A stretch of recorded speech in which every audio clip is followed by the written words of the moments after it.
Welcome, space enthusiasts. Have you ever wondered what it's really like to live without gravity? Today, we're diving deep into the fascinating, often surprising, and sometimes hilarious world of microgravity living. Over the next 2 hours, we'll explore the top 10 things you absolutely cannot do in space the way you do on Earth. I'm your host, and whether you're dreaming of becoming an astronaut, fascinated by space exploration, or just curious about how humans adapt to the cosmos, this video will change how you think about gravity forever. From the impossibility of taking a normal shower to the strange reality that you can't even cry properly in space, we're going to uncover the incredible challenges astronauts face every single day. We'll hear real stories from astronauts, explore the science behind microgravity, and understand the ingenious solutions engineers have developed to overcome these obstacles. So buckle up, or should I say, strap in, because we're about to leave Earth's gravity behind. Segment 1. You can't take a normal shower. Let's start with something we all take for granted every single day: taking a shower. On Earth, it's simple. You turn on the water, it falls down thanks to gravity, and you get clean. But in space, it's a completely different story. The water problem. In microgravity, water doesn't fall, it floats. Every single droplet becomes a floating sphere that drifts around the cabin. Imagine turning on a shower in space. The water would form into balls and float away, potentially damaging sensitive equipment, getting into electronics, or even being inhaled by crew members. Astronaut Chris Hadfield once demonstrated what happens when you wring out a wet towel in space. Instead of water dripping down, it clings to the towel in his hands, forming a tube of water that wraps around his wrists. It's mesmerizing to watch, but illustrates a serious problem. Water in space behaves nothing like water on Earth. Historical shower attempts. Believe it or not, NASA did try to build a shower for the Skylab space station in the 1970s. It was a cylindrical chamber where astronauts would float inside, spray themselves with water, and then vacuum up the floating droplets. Sounds reasonable, right? Wrong. The shower was a disaster. It took 2 hours to complete the entire process, sealing the chamber, spraying water, vacuuming it all up, and drying everything afterward. That's 2 hours for what takes us 10 minutes on Earth. Astronauts hated it. The system was difficult to use, water still escaped and caused problems, and it simply wasn't worth the time and effort. How astronauts actually clean themselves. So, how do astronauts stay clean today? They use what's essentially a sponge bath system with specialized no-rinse soaps and towels. Here's the process. They wet a towel with warm water from a dispenser, add a small amount of no-rinse soap, wipe down their entire body. Use a second towel with just water to rinse off the soap. Dry off with a third towel. For their hair, astronauts use rinseless shampoo. They apply it to their hair, massage it in, and then use a towel to remove it. The water is so limited that they're constantly wiping away floating droplets to prevent them from escaping. European astronaut Samantha Cristoforetti once described the experience. You never feel really clean in space. You always have a thin film of recycled water on your skin. It's something you get used to, but you never stop missing a real shower. The lack of proper showers is consistently ranked as one of the top things astronauts miss about Earth. After months in space, that first shower back home is often described as one of life's greatest pleasures. Segment 2. You can't cry normally. Here's something that sounds almost poetic, but is actually quite uncomfortable. You can't cry in space the way you do on Earth. And before you ask, yes, astronauts do get emotional sometimes. They're human beings far from home, living in an incredibly stressful environment. The science of tears in microgravity. On Earth, when you cry, tears form in your tear ducts and gravity pulls them down your cheeks. It's a natural drainage system, but in space, without gravity, tears have nowhere to go.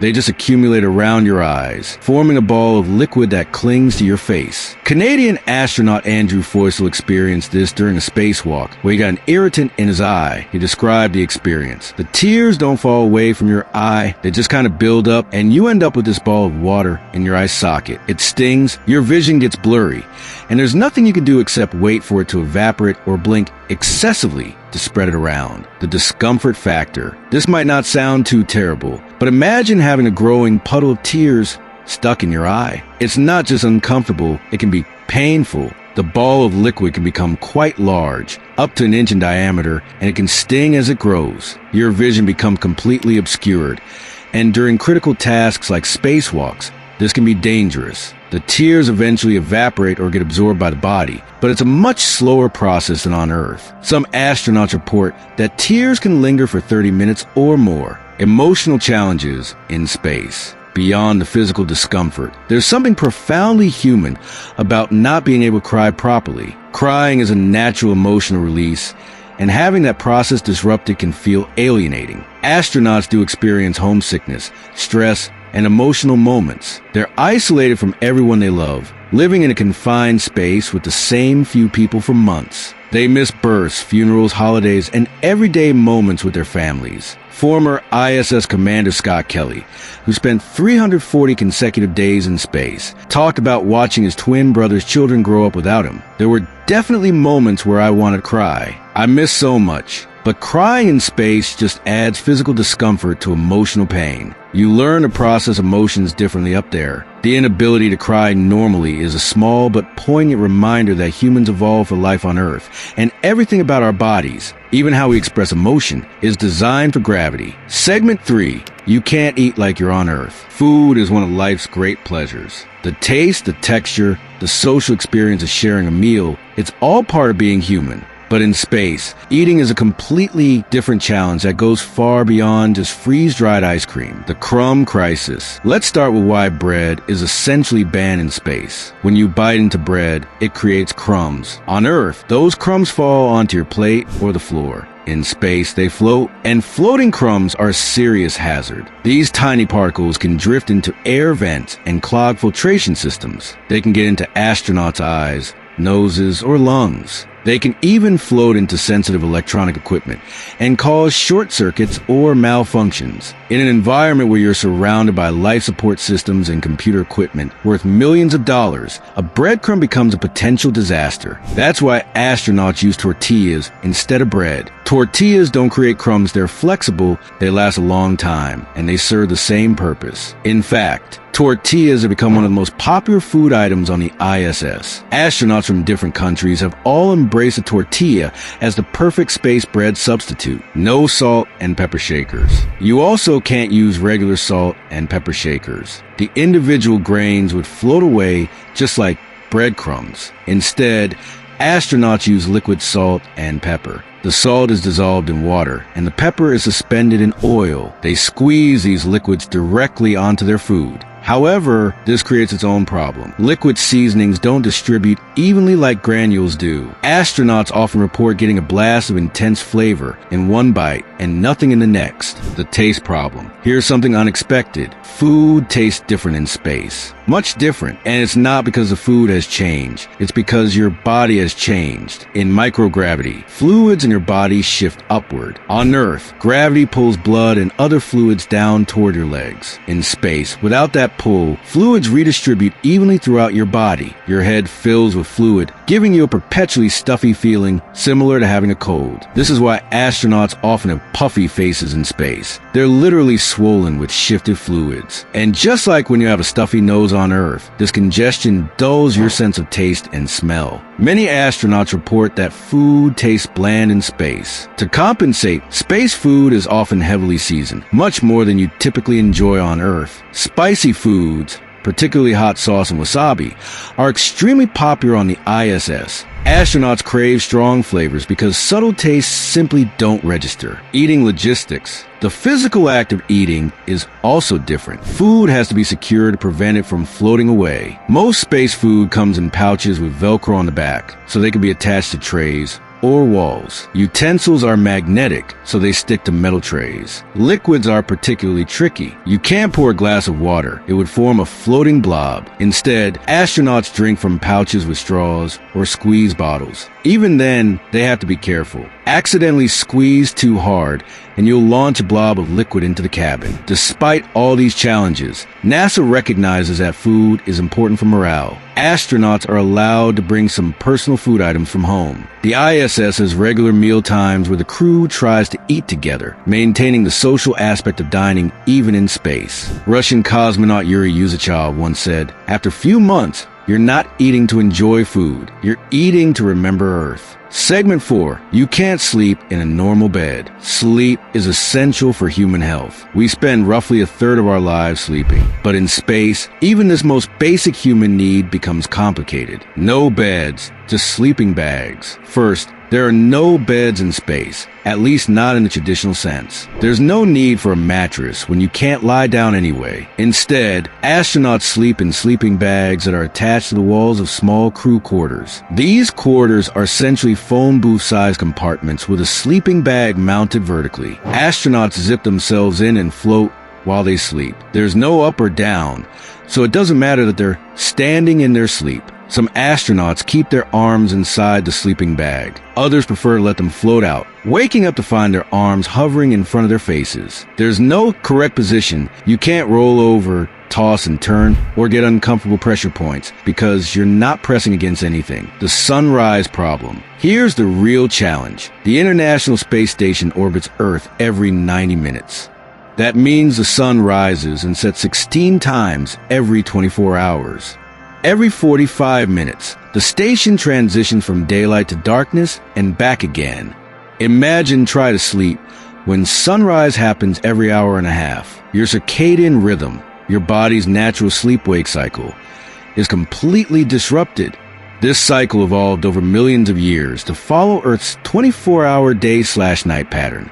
In space, that pattern is meaningless. To combat this, sleeping quarters have shutters, and astronauts use sleep masks. The ISS also has special lighting that mimics Earth's day/night cycle, with bright blue-white light during work hours and dimmer, warmer light during sleep periods. Sleep deprivation issues. Despite these measures, sleep deprivation is one of the most serious health issues astronauts face. Studies show that astronauts on the ISS average only 6 hours of sleep per night, compared to the 7 to 8 hours recommended for adults. The consequences are significant: decreased cognitive performance, slower reaction times, mood changes, and weakened immune systems. NASA considers sleep deprivation such a serious issue that they've invested heavily in sleep research and countermeasures. Noise and other disturbances. The ISS is also incredibly noisy. Fans, pumps, computers, and life support systems run constantly, creating a background noise level of about 60 to 70 decibels. Equivalent to a busy restaurant or a vacuum cleaner. Many astronauts wear earplugs to sleep. There's also the psychological aspect. You're sleeping on a spacecraft, hurtling through space at 17,500 miles per hour. You're surrounded by the vacuum of space. Any unusual sound or vibration can be alarming because equipment failure in space can be catastrophic. Canadian astronaut Chris Hadfield noted, "You never quite sleep the same in space. Part of your brain is always listening, always alert. It takes months back on Earth before you can fully relax into sleep again." Segment 5. You can't use a normal toilet. Alright, let's talk about something everyone needs to do but nobody wants to discuss in detail. Using the bathroom. This is perhaps the most challenging adaptation astronauts face, and it's consistently ranked as one of the most difficult aspects of space life.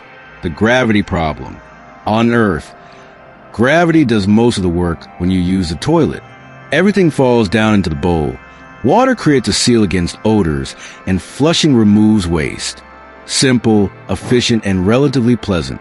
In space, none of that works. Waste doesn't fall. Water doesn't stay in a bowl. Without gravity, going to the bathroom becomes an engineering challenge that requires vacuum suction, precise positioning, and a lot of practice. The space toilet design. The ISS toilet costs approximately $23 million. Yes, $23 million for a toilet. But it's an incredibly sophisticated piece of equipment. For liquid waste, astronauts use a funnel attached to a hose.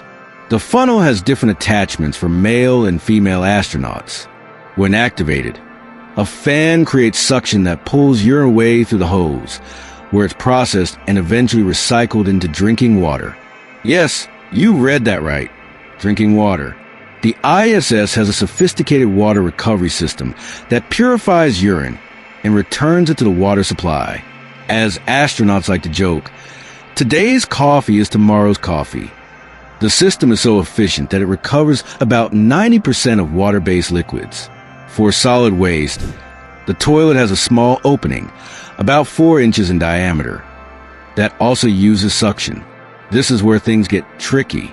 The training process. Astronauts undergo extensive toilet training before flying to space. NASA has a training toilet with a camera mounted inside. Yes, really. Trainees practice positioning themselves correctly while watching the camera feed on a monitor to ensure proper alignment. Why is this necessary? Because the opening is small and precise positioning is crucial. Without gravity, you can't simply sit down and assume everything will work correctly. Astronauts must strap their feet into footholds and use thigh restraints to secure themselves to the toilet seat. The process requires focus and precision. Get it wrong, and you have a serious cleanup problem in microgravity, one of the worst possible scenarios on a spacecraft. The cleanup challenge. Solid waste is sucked into a container, where it's sealed, compressed, and stored. On the ISS, waste is eventually loaded into cargo vehicles that burn up during re-entry into Earth's atmosphere. But what happens when things go wrong? Cleaning up floating waste in microgravity is every astronaut's nightmare. It requires specialized equipment, gloves, wipes, and extreme care to capture everything without letting it contaminate the environment. The privacy factor. At least the ISS toilet is in a private compartment. On earlier spacecraft, privacy was minimal or non-existent. Apollo astronauts had to use collection bags, while crewmates pretended not to notice. Many astronauts manipulated their diets to avoid bowel movements during crucial mission phases. The space toilet situation has improved dramatically over the decades, but remains one of the most challenging and least pleasant aspects of space life. It's a humbling reminder that even the most elite test pilots and scientists are still subject to basic biological needs. Segment 6. You can't walk or run. Movement in space is nothing like movement on Earth. Every step you've taken in your entire life has relied on gravity. Push off the ground. Gravity brings you back down. Take another step. Repeat.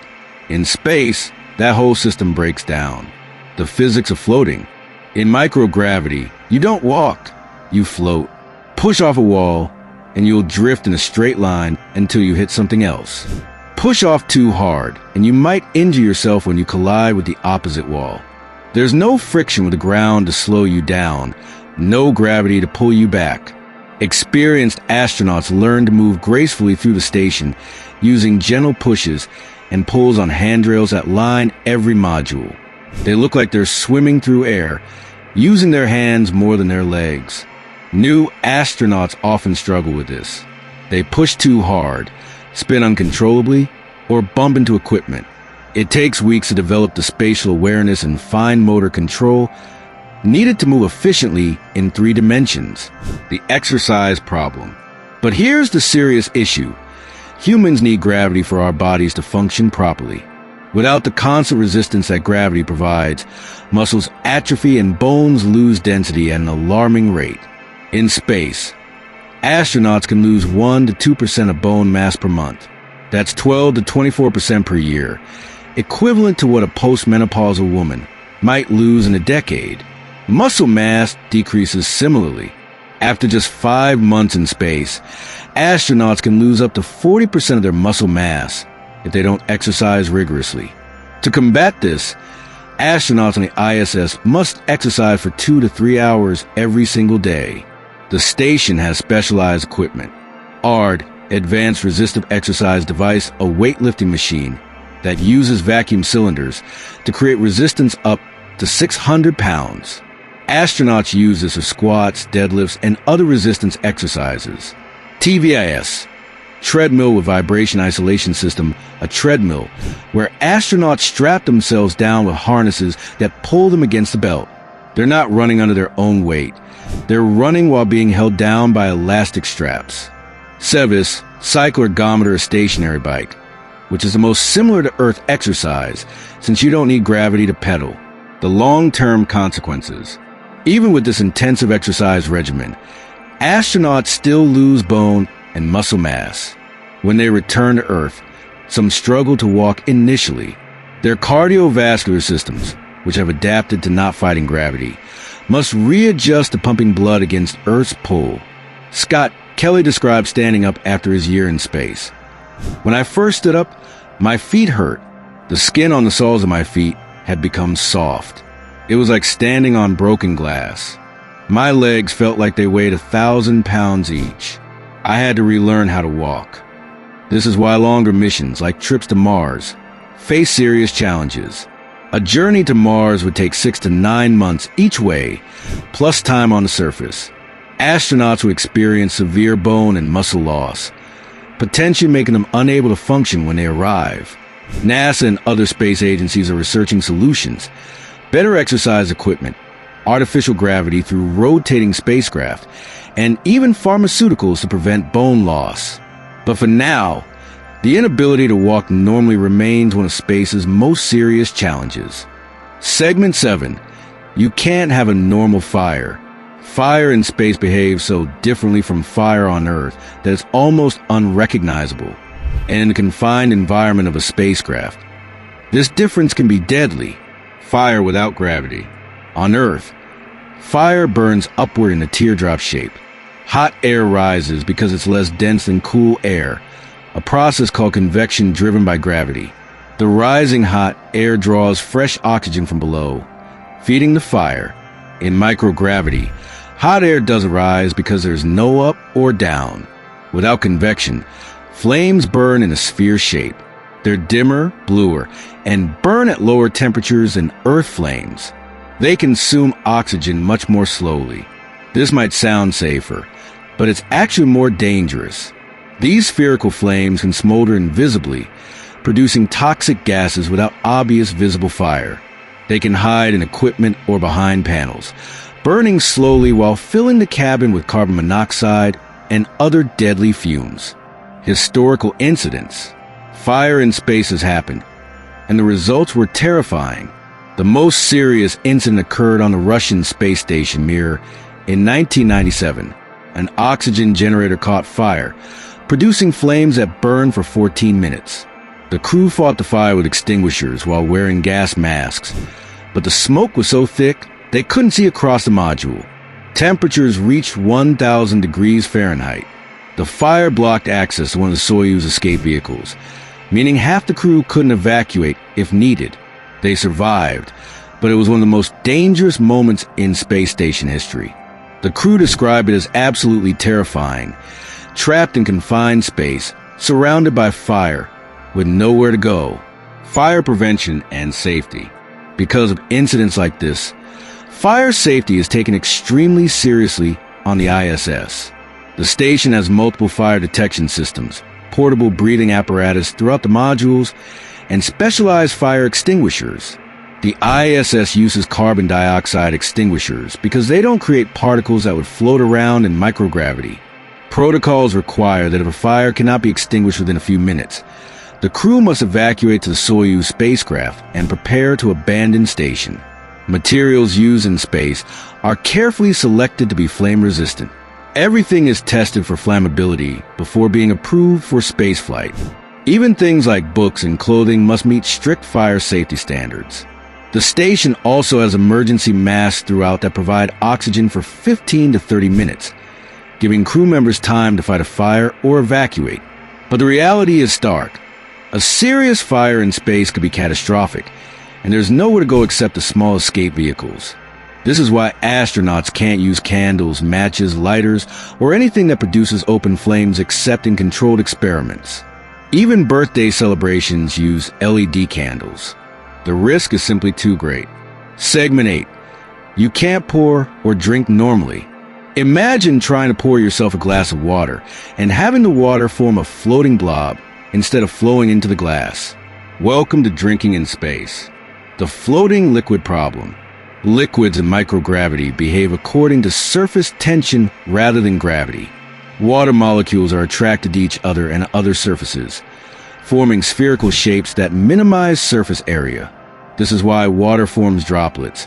But on Earth, gravity overpowers surface tension and pulls water downward.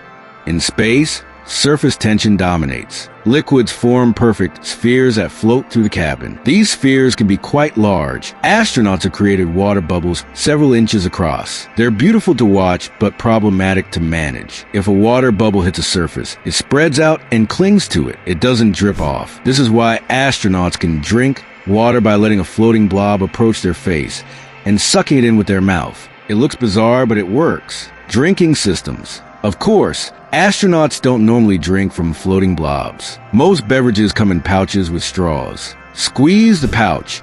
Drink through the straw. Simple enough. But even this has challenges. You can't just tilt your head back and pour liquid into your mouth. You have to actively suck or squeeze liquid out of containers. Drinking becomes a more deliberate action rather than a passive process we're used to. NASA engineer Don Pettit, who's also an astronaut, actually designed a special zero-gravity coffee cup. It uses capillary action, the same force that draws water up a paper towel, to keep coffee in a cup and guide it to your lips. The cup has a sharp interior corner that acts as a channel for the liquid, the carbonation crisis. Here's something unexpected. Carbonated beverages are problematic in space. On Earth, carbonation creates bubbles that rise to the top of your drink and eventually escape as you burp.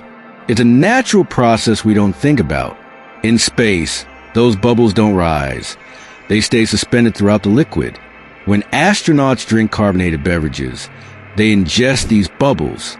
And because bubbles don't rise in your stomach either, burping becomes uncomfortable or impossible. What happens instead is often described as wet burps, basically regurgitation. This is why sodas and sparkling water aren't popular on the ISS. Some astronauts miss carbonated drinks terribly, but the discomfort isn't worth it. Alcohol is also restricted in space, both for safety reasons and because it's difficult to manage. The Russian space program has allowed small amounts of cognac on special occasions, but NASA maintains a strict no-alcohol policy. The simple pleasure of pouring a cold drink is something astronauts consistently say they miss about Earth. It's another reminder that even the most basic aspects of life require gravity. Segment 9. You can't go outside without a spacesuit. This one might seem obvious. Of course you can't go outside without a spacesuit. But the reality of what happens to a human body exposed to space is both more and less dramatic than science fiction portrays. What space actually does to your body. Hollywood loves to show people exploding in space, but that's not what happens. The reality is both less dramatic and more terrifying. If you were exposed to the vacuum of space without a suit, here's what would actually occur. Immediate loss of consciousness. Within 15 seconds, you'd pass out from lack of oxygen. Your lungs would decompress, and any air in them would be expelled. Bodily fluids begin to vaporize. The water in your body would start to boil, not from heat, but from the absence of atmospheric pressure. This process is called ebullition. Your tissues would swell significantly. Extreme temperature exposure. Space is incredibly cold, but heat loss happens through radiation, which is slow. You wouldn't freeze instantly like in movies. Radiation exposure. You'd be bombarded by solar radiation and cosmic rays without Earth's atmosphere to protect you. Death within 1 to 2 minutes. Without oxygen, brain death occurs quickly. Surprisingly, if you were rescued within 90 seconds and given immediate medical attention, you might survive. There have been accidental depressurizations in test chambers where technicians survive brief exposures to near-vacuum conditions. The spacesuit, a personal spacecraft. A spacesuit is essentially a wearable spacecraft. The current extravehicular mobility unit, EMU, used on the ISS is an incredibly sophisticated piece of engineering costing around $12 million per suit. The suit has multiple layers. Liquid cooling garment, worn directly against the skin, with tubes circulating cold water to regulate temperature. Pressure bladder, maintains breathable pressure around the body. Restraint layer, prevents the suit from ballooning like a balloon when pressurized. Thermal insulation, protects against temperature extremes from minus 250 degrees Fahrenheit to plus 250 degrees Fahrenheit. Micrometeorite protection. Multiple layers of protective materials guard against tiny space debris. Outer cover, white to reflect sunlight and heat. The helmet has a gold-plated visor to block harmful solar radiation while allowing visibility. The suit provides oxygen, removes carbon dioxide, maintains pressure, regulates temperature, and protects against radiation and debris, all while allowing enough mobility to perform complex repairs. Spacewalk preparation. Preparing for a spacewalk takes hours. Astronauts must pre-breathe pure oxygen for several hours before exiting. Why? Because the suit operates at lower pressure than the ISS, about 4.3 psi compared to 14.7 psi inside the station. This pressure difference creates a risk of decompression sickness, the same bends that scuba divers experience. Nitrogen dissolved in your blood and tissues can form bubbles as pressure drops. Pre-breathing pure oxygen purges nitrogen from your body, reducing this risk. Once suited up, astronauts spend hours in the airlock as pressure is gradually reduced. A typical spacewalk lasts 6 to 8 hours, but the entire process from preparation to repressurization can take 12 to 14 hours. During the spacewalk, astronauts are tethered to the station at all times. If they need to move to a location without handholds, they use Safer, a small jetpack that can bring them back to the station. Untethered spacewalks are avoided whenever possible after incidents where astronauts nearly drifted away. The inability to simply step outside is a constant reminder of how hostile the space environment is. Every breath, every moment of survival depends on technology